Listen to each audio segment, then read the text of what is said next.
उत्तर भारत में खासकर गंगा और यमुना के क्षेत्र में कई ग्रंथ की रचना की गई। ये गंगा और यमुना का क्षेत्र है, इसमें कई ग्रंथों की रचना की गई। ऋग्वेद के बाद रचे इन ग्रंथों को उत्तर वैदिक ग्रंथ कहा गया। इन ग्रंथों में की सूची में 3 ग्रंथ हैं। सामवेद, दूसरा है यजुर्वेद और तीसरा है अथर्ववेद।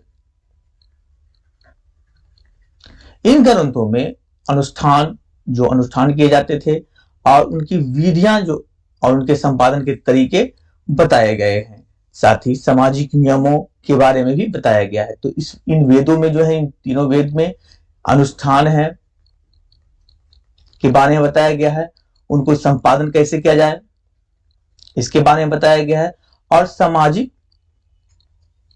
जो उस समय के नियम थे उन्हें बताया गया है।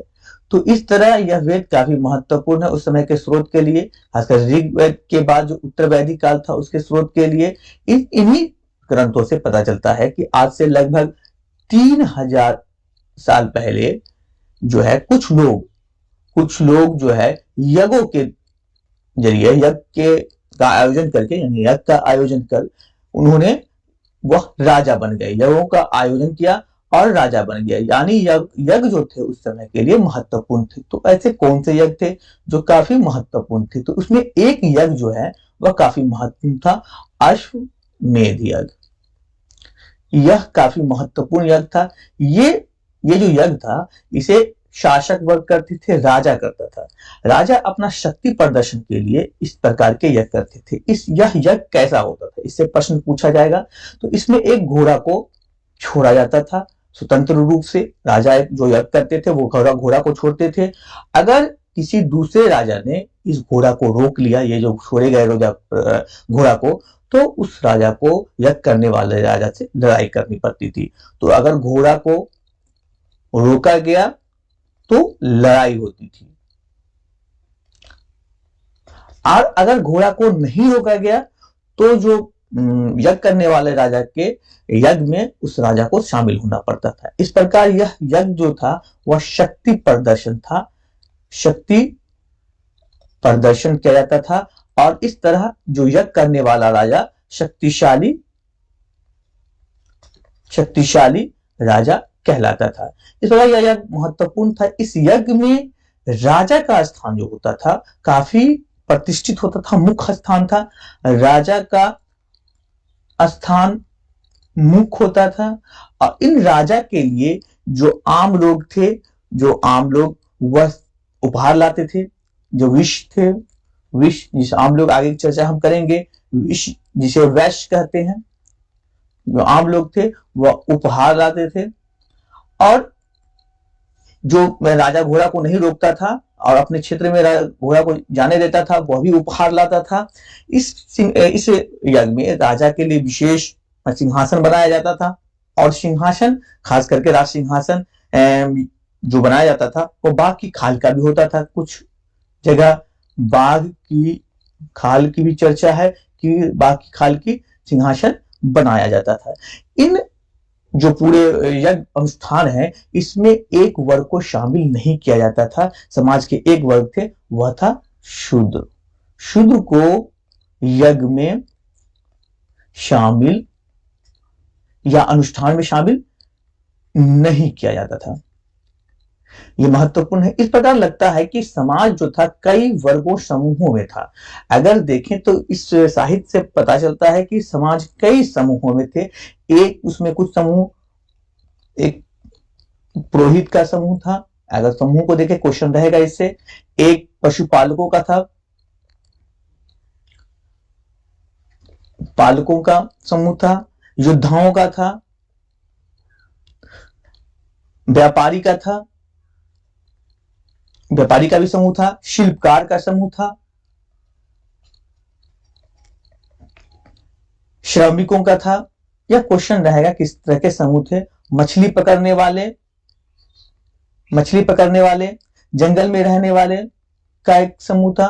इस प्रकार कई समूह थे।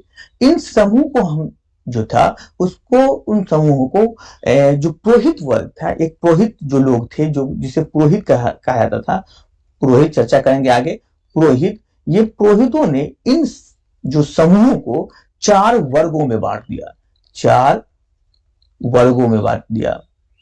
ये जो 4 वर्ग थे यही वर्ण कहलाए, वर्ण का है, वर्ण व्यवस्था हम देखेंगे यहीं से है, वर्ण कहलाए। तो आखिर ये वर्ण क्या था, इसकी भी चर्चा भी करेंगे जो महत्वपूर्ण है। तो पुरोहितों ने ही बांटा इस वर्ण व्यवस्था को। यह वर्ण व्यवस्था जो था वह वर्ण का निर्धारण जन्म के आधार पर होता था। तो एक क्वेश्चन रहेगा, वर्ण का निर्धारण जन्म के आधार पर। टॉपिक में उन्हीं इस टॉपिक में शामिल किया गया उन्हीं पॉइंट को जो एग्जाम की दृष्टि से महत्वपूर्ण है, और यह पूछा जाएगा कि वर्ण का आधार क्या था। तो वर्ण का आधार जन्म था। इसमें जो वर्ण थे, प्रत्येक वर्ण के अलग अलग कार्य निर्धारित कर दिए गए थे। तो एक जो पॉइंट रहेगा, प्रत्येक वर्ण, जो हमने 4 वर्ण देखा, वो प्रत्येक वर्ण के अलग अलग कार्य है, और यही कार्य आगे चल के उनको उसी कार्य के अंदर दूसरे वर्ण के लोग दूसरे कार्य नहीं करेंगे। अब ये वर्ण जो था, ये 4 वर्ण थे। कौन कौन 4 वर्ण थे, इनसे क्वेश्चन रहेगा। तो एक वर्ण जो सबसे श्रेष्ठ था, सबसे उच्च था, सबसे ऊपर था, वह था ब्राह्मण। ब्राह्मण का एक वर्ण हुआ। ये जो वर्ग था, या ये जो वर्ण थे, वह वेद का, इनका काम जो था वेद का अध्यापन करना। इनका मुख्य काम वेदों का अध्ययन अध्यापन करना।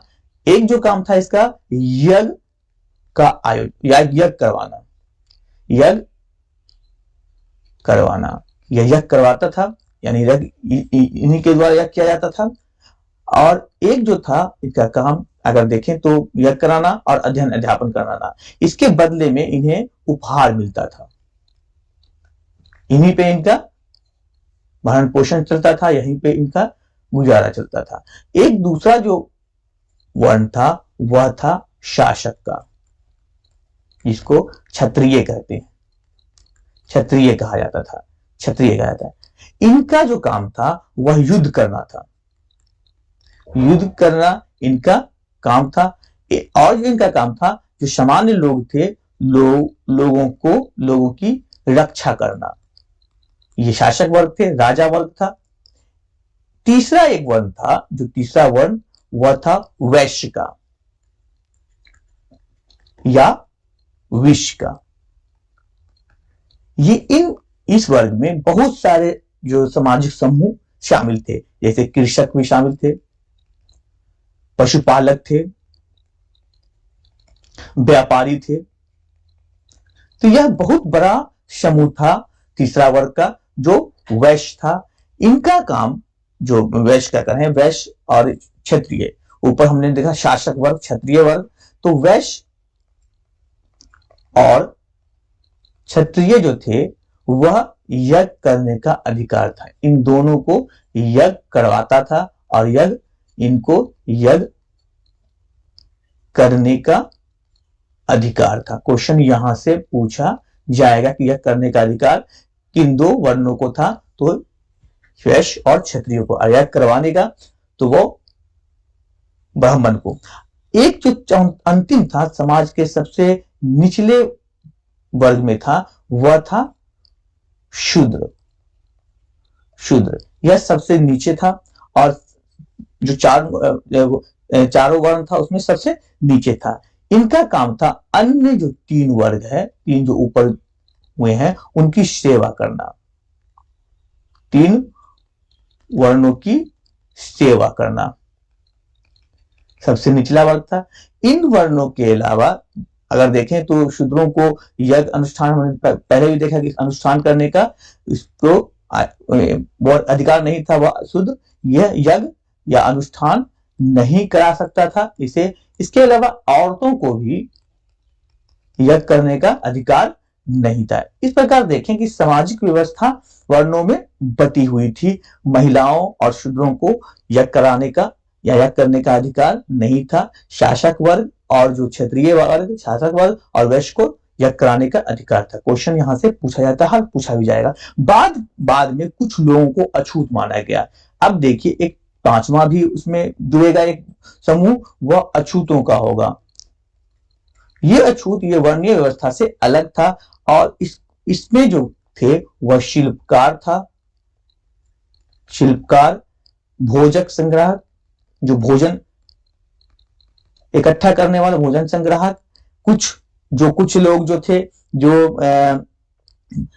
शवों को दफनाते जो हैं, शवों को दफनाने वाले या जलाने वाले, इन लोगों को अछूत कहा जाता था। और इनकी सबसे जो बड़ी बात करें कि अछूतों को के अपवित्र माना जाता, उनके संपर्क को, अछूत तो थे और उनके संपर्क को जो है अपवित्र माना जाता था। यह काफी क्वेश्चन पूछा जाएगा कि अपवित्र माना जाता था उत्तर वैदिक काल, तो हम देखें कि अछूतों को अपवित्र माना जाता था। ऐसे लोगों का संपर्क ही अपवित्र होता था। हालांकि ये जो व्यवस्था थी समाज में, वर्णीय व्यवस्था या जो अछूत व्यवस्था, उससे बहुत सारे लोग जो थे, जो ब्राह्मण के द्वारा बनाया गया था, उससे बहुत सारे लोग खुश नहीं थे और उनसे मानते भी नहीं थे। तो उसमें कौन लोग थे जो यह वर्णीय व्यवस्था को नहीं मानते थे? तो कुछ राजा था, कुछ राजा। यह अपने आप को, राजा जो था अपने आप को पुरोहितों से श्रेष्ठ समझता था, इसलिए उनका यह मानना था कि यह वर्णीय व्यवस्था सही नहीं है। कुछ जन्म के आधार पर वर्ण का निर्धारण को सही नहीं मानता था। जन्म का जो आधार है, हमने अभी बताया, जन्म के आधार पर वर्ण व्यवस्था जो है उसको सही नहीं मानता था कि यह जो वर्ण जन्म के आधार पर है यह सही नहीं है। एक जो कुछ जो थे उनका व्यवसाय के आधार पर, उनका यह करना था कि व्यवसाय के आधार पर यह जो वर्ण व्यवस्था है सही नहीं है। हमने देखा कि उसमें सभी के कार्य अलग अलग निर्धारित कर दिए गए थे। तो इन लोगों की मांग क्या थी? मांग इन लोगों का बस सामान्य था कि ये एक मांग था कि कुछ जो वर्ण है, सभी वर्णों को अनुष्ठान संपन्न कराने का अधिकार होना चाहिए। सभी को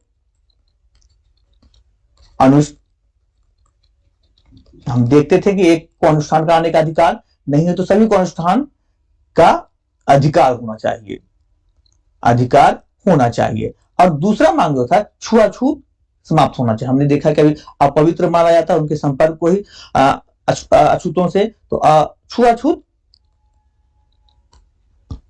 नहीं होना चाहिए, समाप्त होना चाहिए। तो इनके ये मांग थे। इस प्रकार सामाजिक व्यवस्था में हम देखें तो कुछ लोग जो थे उच्च थे और कुछ निम्न थे। इन्हीं अगर देखें तो ग्रंथों से पता चलता है, तो ये सारे समूह जो थे उस समय जो है जनपदों जैसे समूह, प्रशासनिक समूह की भी चर्चा है उसमें। अब उस प्रशासनिक समूह को हम देखें, अभी हमने सामाजिक समूह को, सामाजिक व्यवस्था को देखा, तो सामाजिक व्यवस्था से प्रश्न पूछे जाएंगे और पूछते ही हैं और रहेंगे भी। इसमें कुछ प्रश्न पूछा भी गया है प्रीवियस ईयर में। तो अब आते हैं प्रशासनिक व्यवस्था में। तो जनपद होता था, जनपद कहा जाता था। जनपद, इससे क्वेश्चन रहेगा एक कि इसका शाब्दिक अर्थ है, शाब्दिक अर्थ है जन के बसने की जगह, जन के बसने की जगह। शाब्दिक अर्थ पूछा जाएगा, जनपद का शाब्दिक अर्थ क्या है? तो आप उसका उत्तर देखिएगा, ऑप्शन रहेगा है जन के बसने की जगह। तो इस काल में अभी हमने चर्चा किया है कि यज्ञ करके राजा बन गए, मतलब महायज्ञ, जैसे अश्वमेध यज्ञ किया गया तो राजा बन गए, राजा बना। तो कुछ इस काल में बहुत सारे जनपद हुए। अगर हम देखें कुछ जगहों पे जनपदों के साक्ष्य मिले हैं, जैसे दिल्ली के पुराना किला एक साक्ष्य मिला है, दिल्ली का पुराना किला में साक्ष्य मिला है। और एक जो मिला है मेरठ में हस्तिनापुर यूपी मेरठ में, या एक मिला है जो एटा के अतरंजी खेरा में पूछा जाएगा, एटा के अतरंजी खेरा में एक साक्ष्य मिला है। तो इस प्रकार उस समय बहुत सारे जनपद थे, उसकी हम सूची देखें तो भारत में कई स्थानों में, हम भारत के मानचित्रों पे देखें कि यह सूची इसके कहां कहां पे स्थित है। तो हम एक भारत का मानचित्र देखें, इन मानचित्र में जनपदों की देखें, जनपद है, बहुत सारे जनपद, कौशल है, वैशाली है, मगध है, बहुत सारे जनपदों का इसमें बताया गया कि भारत में कहां कहां। तो उस समय बहुत सारे ऐसे जनपद थे। इन जनपदों की चर्चा हम देखते हैं कि उस वैदिक काल के, जो वैदिक काल के साहित्यों में भी मिलते हैं। तो ये जनपदों के रहने वाले लोग जो थे, खास करके पूछा जाएगा, झोपड़ियों में रहते थे, ग्रामीण व्यवस्था थी, झोपड़ियों में रहते थे। पूछा जाएगा प्रश्न कि जनपदों के लोग झोपड़ी में रहते थे, महलों में रहते थे, तो झोपड़ी में रहते थे। मवेशी तथा अन्य जानवरों को पालते थे, ग्रामीण व्यवस्था थी, मवेशी और जानवर पालते थे, जानवर को वो पालते थे। उस समय के जो लोग थे, अगर वो फसल में देखें तो क्या उगाते थे, फसल के, हम सामाजिक व्यवस्था देख रहे हैं, फसल, तो फसल का जो उगाना हुआ उन लोगों में, तो चावल उपजाते थे, धान, जौ उपजाया जाता था, दालें, क्वेश्चन पूछा जाएगा, दालें,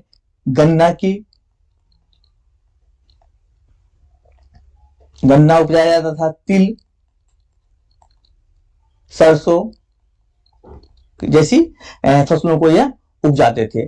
उस समय के जो देखें कि जो लोग थे वह फसलों को उगाने के साथ साथ ये लोग मवेशियों को भी पालते थे, बहुत सारे जानवरों को पालते थे। लेकिन उस समय के जो एक मृदभांड है, जो काफी उस समय की विशेषता है, उससे क्वेश्चन रहता ही है और ये पूछा ही जाता है। तो ये लोग जो थे, ये लोग कहें PGW जैसे वियर का इस्तेमाल करते थे, जिसे कहते हैं painted grey wear, painted grey wear, या हिंदी में इसे दिया जाएगा तो चित्रित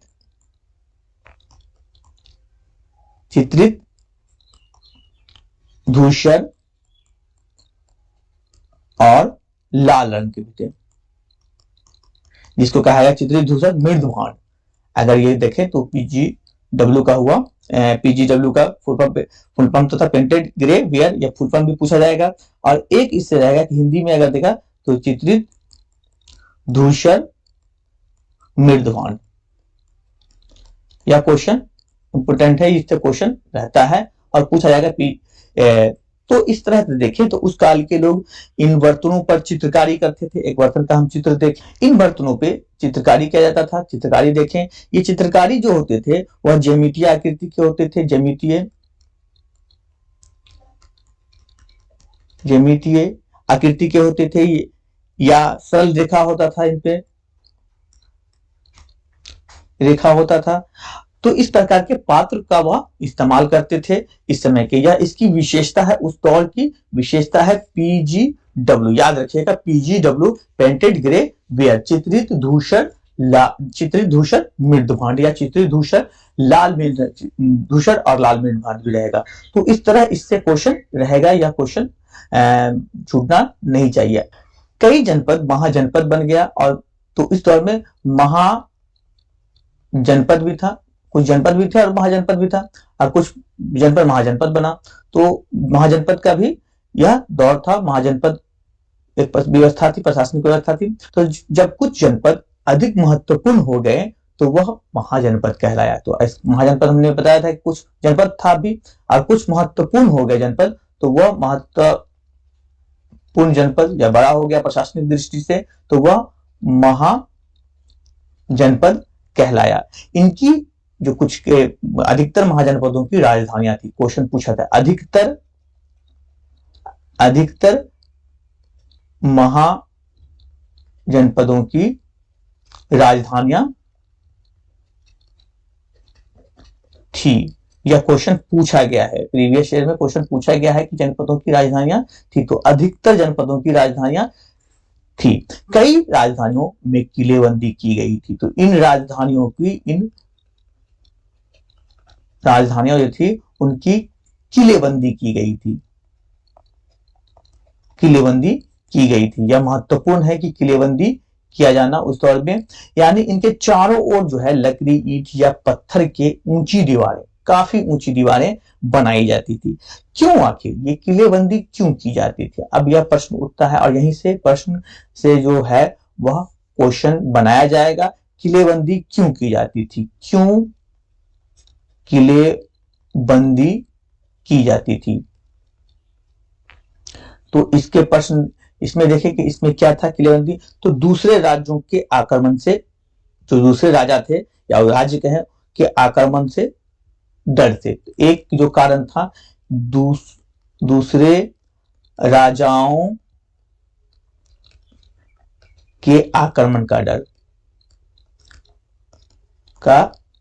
क्वेश्चन पूछा जाएगा, ऑप्शन में रहेगा।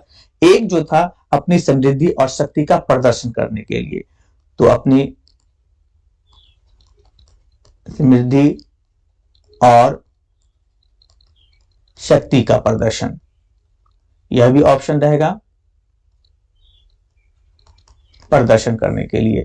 एक जो तीसरा उसमें था, एक जो कारण था किले के अंदर रहने वाले लोगों और उस क्षेत्र पर नियंत्रण रखने के लिए। ये जो किले के अंदर जो लोग हैं, लोग पर नियंत्रण रखने के लिए मेन जो था। तो किलेबंदी का उद्देश्य कहें, उनके कारण थे तो 3 कारण थे। राजाओं का आक्रमण का डर हुआ, अपनी समृद्धि और शक्ति का प्रदर्शन हुआ, और लोगों पर नियंत्रण करना भी एक उद्देश्य था किलेबंदी का। जो तो अब राजा सेना भी रखने लगे इस दौर में।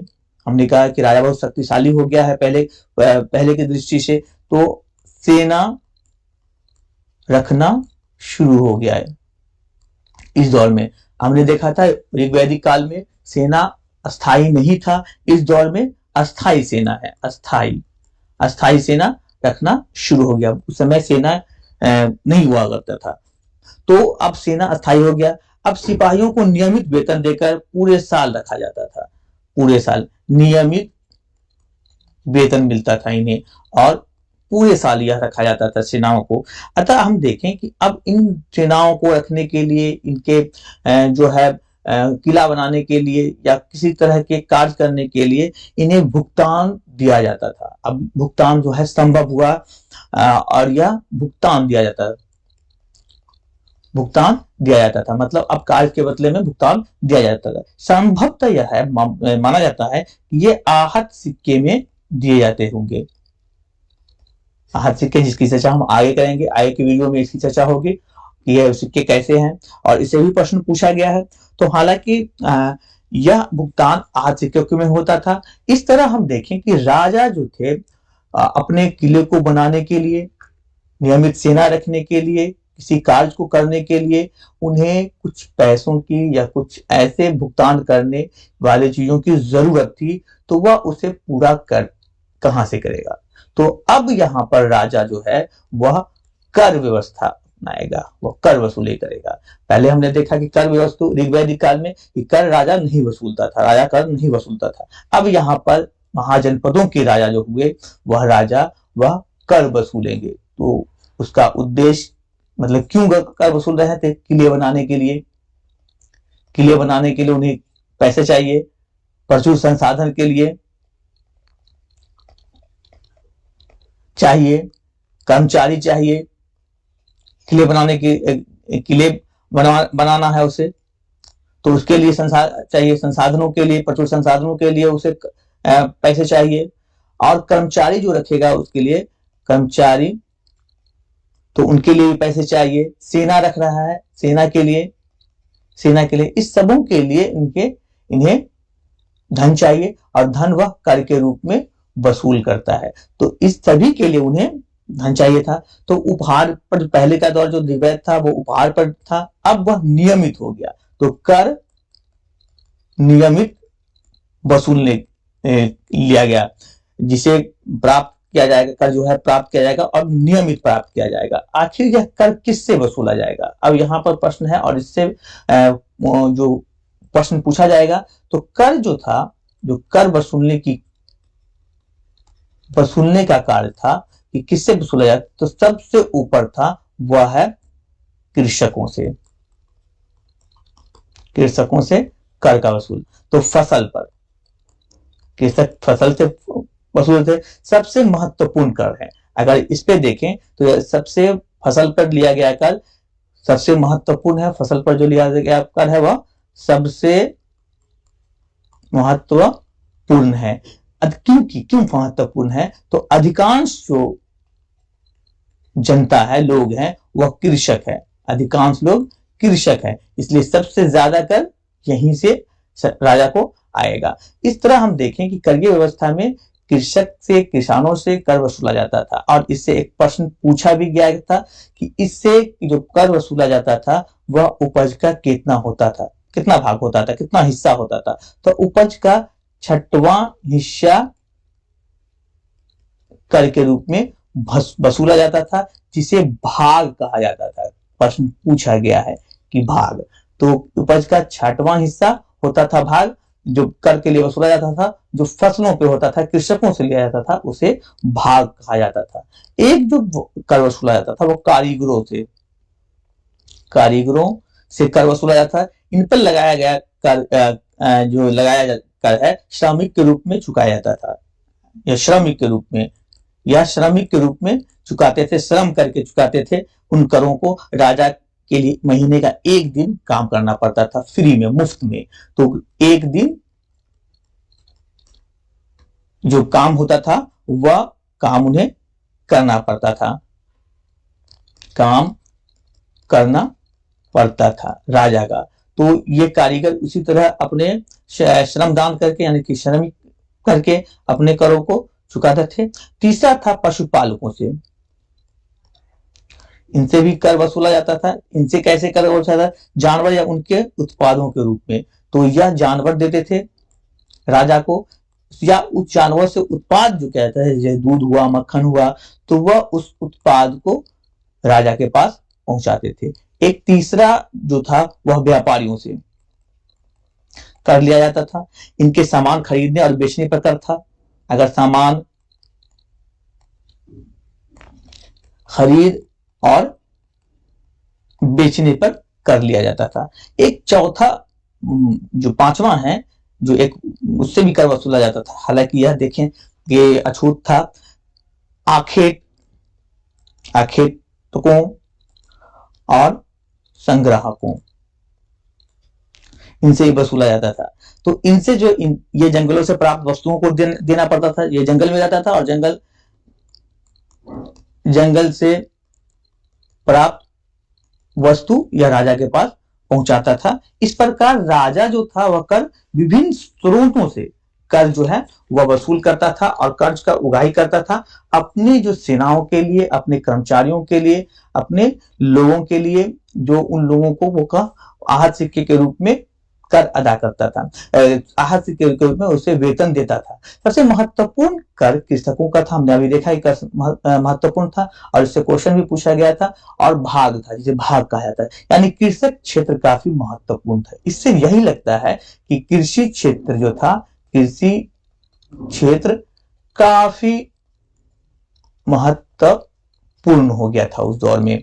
आखिर क्यों, क्या परिवर्तन हुआ उस दौर की कृषि क्षेत्र में, जो राजा सबसे ज्यादा अधिक कर इसी से वसूलता था? तो हम देखते हैं कि 2 परिवर्तन आए जो कृषि क्षेत्र में, या उस आखिर जो उस दौर में, तो कृषि क्षेत्र में 2 परिवर्तन आए। एक परिवर्तन यह था कि हल फाल अब लोहे का होने लगा। हल फाल जो था अब लोहे का बनने लगा।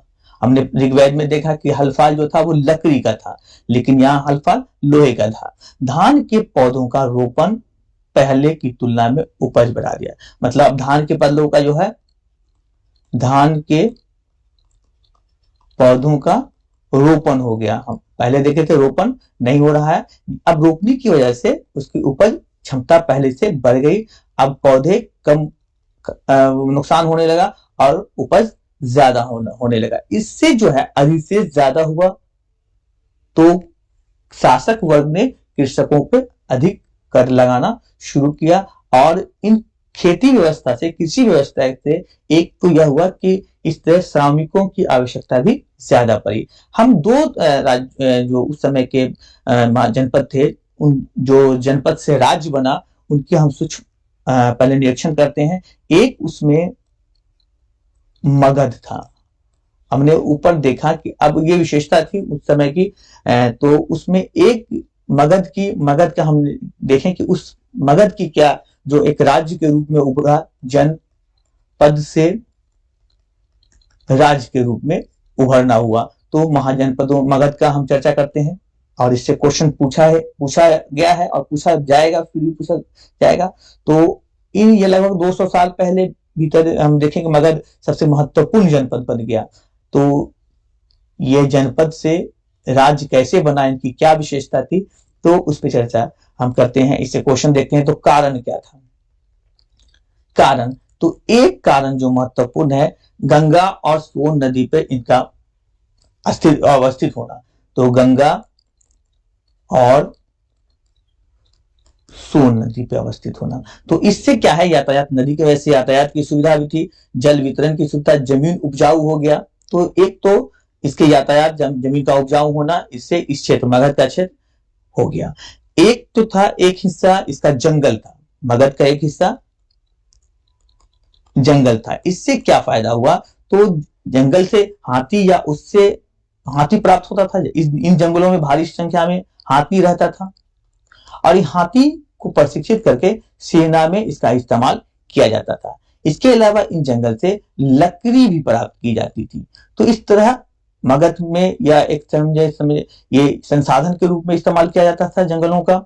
एक तो जो महत्वपूर्ण है वह लौह अयस्क है की प्राप्ति। मगध में लौह अयस्क प्राप्त था। तो इससे क्या फायदा था? तो मजबूत और टिकाऊ औजार बनाया जाता था,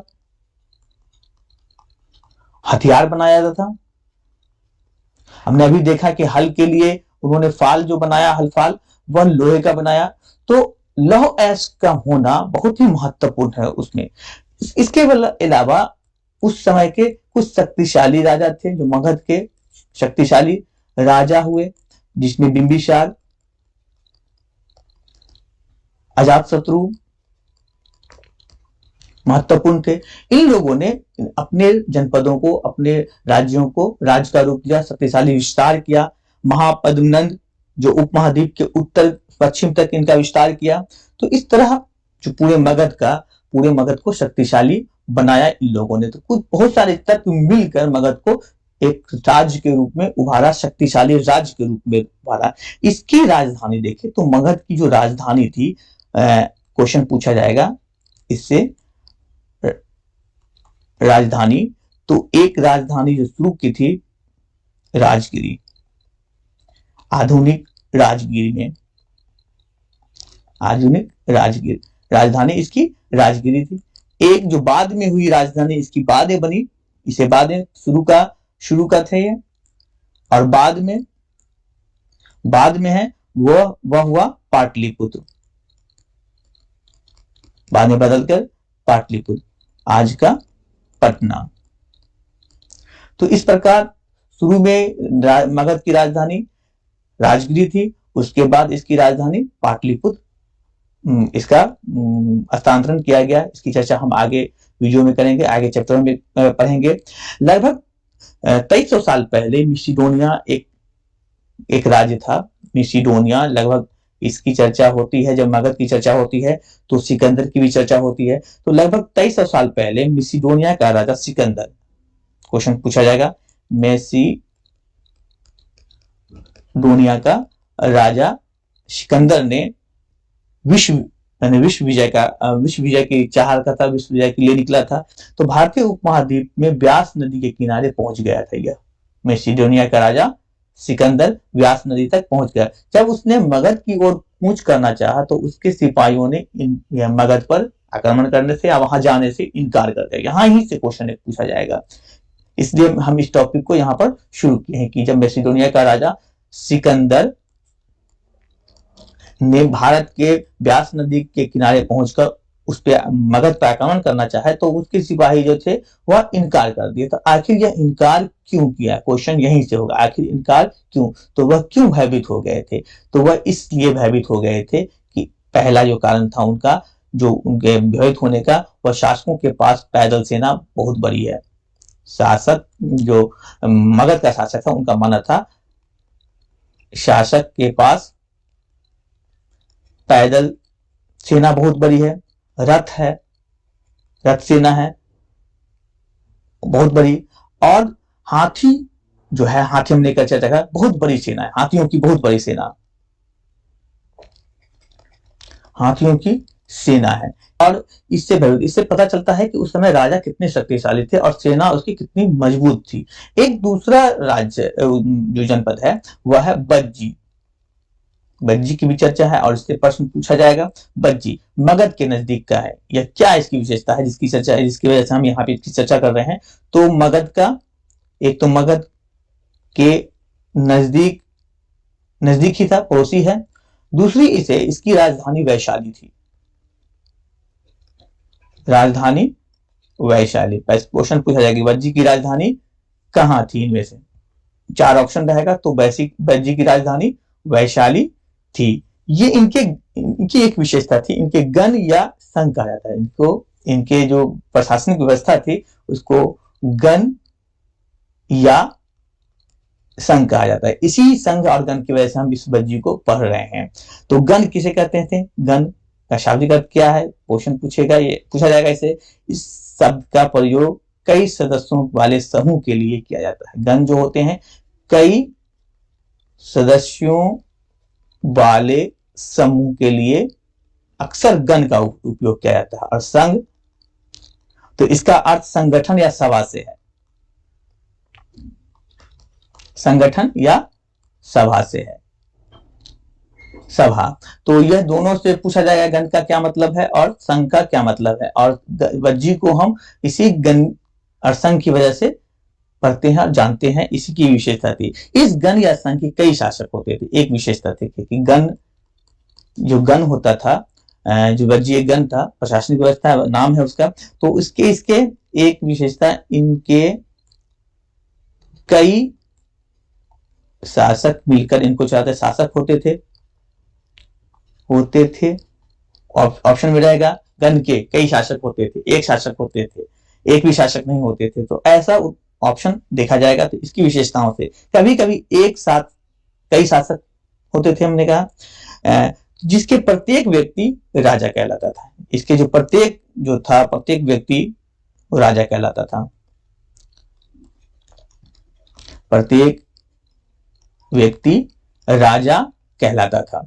यह इसकी विभिन्न अनुष्ठानों में एक साथ संपन्न कराते थे। ये जो जितने भी राजा थे वह विभिन्न अनुष्ठान एक साथ करते थे। तो इस तरह इसकी एक यह विशेषता थी और इसकी विशेषताओं से प्रश्न पूछा जाएगा। इसके सभाओं में बैठकर बातचीत का बहस किया जाता था। जो भी बहस होता था सब मिलकर एक साथ करते थे, वाद विवाद करते थे, और उस वाद विवाद से जो निष्कर्ष निकलता था उनके सभी के सहमति से पालन किया जाता था। जब शत्रुओं का आक्रमण होता था तो उसके निपटने के लिए चर्चाएं होती थी, साथ होती थी स्त्रियां। इन जो गण थे, जो गण कहें या सभा कहें, इसमें कुछ लोग थे उस समय भी जो इसमें शामिल नहीं किया जाता था। यहां से भी प्रश्न पूछाएगा। स्त्रियों को, दास को, कामगार को सभाओं में हिस्सा नहीं ले सकते थे ये लोग। बुध महावीर जो थे, दोनों जो हम चर्चा अगले चैप्टर में करेंगे, बुध और महावीर की, और वीडियो बनाया गया है उस पर भी। तो बुध और महावीर इन्हीं गण व्यवस्था से या संघीय व्यवस्था से संबंधित थे। दीघ निकाय में एक प्रसिद्ध बौद्ध ग्रंथ है जो आपने हैं, उसमें भी चर्चा है, इसमें चर्चा है कि गणों की चर्चा है। तो दीघ निकाय में चर्चा है। दीघ निकाय एक बुद्ध ग्रंथ है जिसकी रचना लगभग 2300 साल पहले लिखा गया था। बज्जी संघ का वर्णन है, जो हम संघ अभी संघ की हमने चर्चा किया है, बज्जी संघ, उसकी चर्चा इसी दीघ निकाय में है कि अजातशत्रु जो था वह बज्जी संघ को जीतना चाहता था और उनके सलाहकार बस्कार जो था, जो बुद्ध के पास, उसको भेजा गया और बुद्ध से राय लिया गया कि आखिर वह क्या किया जाए बज्जी संघ को जीता जाए कि नहीं जाता। तो कई राजाओं को, संघों को जीतना चाहते थे। इस कई राजा हैं जो ऐसे ही, जैसे हमने अभी अजातशत्रु की चर्चा की कि वज्रसेन को जीतना चाह रहा था, तो कई राजाओं संघ को जीतना चाह रहा था, उनका राज संघ जो थे उसको मिलाना चाहता था। लेकिन यह कभी भी उस समय लगभग नहीं रहा। लगभग आज से लगभग 1500 साल तक यह उसका वजूद बना रहा, जब तक गुप्त शासकों ने इनको अपने राज्य में शामिल नहीं कर लिया। इस प्रकार हम देखें कि उस समय जनपद महाजनपद बना और महाजनपद से कुछ राज्य बने, महत्वपूर्ण था। इससे क्वेश्चन आपके पूछे जाएंगे। इसके बाद हम एक पैराग्राफ जो एनसीईआरटी का है उससे हम चर्चा करें, जिसमें गणतंत्र की बात करते हैं। तो इससे क्वेश्चन पूछा जाएगा कि यूनान और एथेंस के बीच पे चर्चा है कि लगभग 2500 साल पहले एथेंस के लोगों ने एक शासन व्यवस्था की स्थापना की, जिसे प्रजातंत्र या गणतंत्र कहा गया। तो यह क्वेश्चन पूछा जाएगा कि एथेंस के शासकों ने, एथेंस के लोगों ने किस तरह की व्यवस्था की। जैसे हम गण की व्यवस्था कह रहे थे कि कई शासकों मिलकर उसका संचालन करता था। बज्जी संघ की बात करते हैं, बज्जीगण की बात करते हैं। तो उसी तरह शासन व्यवस्था थी एथेंस में, जिसे गणतंत्र कहा जाता था या प्रजातंत्र कहा जाता था। यह व्यवस्था लगभग 200 सालों तक चलती रही। इसमें 30 सालों से ऊपर 30 साल से ऊपर सभी पुरुष को पूर्ण नागरिकता प्राप्त थी जो दास नहीं थे।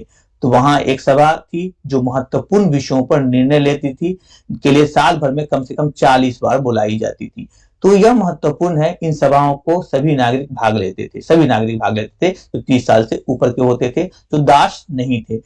शासक के कई पदों पर नियुक्तियां लॉटरियों द्वारा की जाती थी। यह भी क्वेश्चन पूछा जाएगा। सभी नागरिकों को सेना और नौसेना में अपनी सेवा देनी पड़ती थी। औरतों को नागरिक का दर्जा नहीं मिलता था। तो औरतों को जो थे, अभी भी देखें कि नागरिकों का दर्जा नहीं मिलता था। व्यापारियों तथा शिल्पकारों के रूप में एथेंस में रहने वाले और काम करने वाले बहुत से विदेशियों को भी नागरिकता का अधिकार नहीं मिला हुआ था। एथेंस में खदानों, खेतों और घरों और कार्यशालाओं में काम कर रहे दासों को भी नागरिकता का अधिकार नहीं था। तो किसे नागरिकता का अधिकार नहीं था? तो हम देखें तो औरतों को नागरिकता का अधिकार नहीं था। शिल्पकार के रूप में जो रह रहे थे व्यापारी या विदेशी, उसे नागरिकता का अधिकार नहीं था। जो कार्य करने वाले थे खेतों में, खदानों में, कार्यशालाओं में, जो दास थे, उसे भी नागरिकता का अधिकार नहीं था। तो इसमें जो सामान्य जो थे वर्ग, जो 30 साल से ऊपर के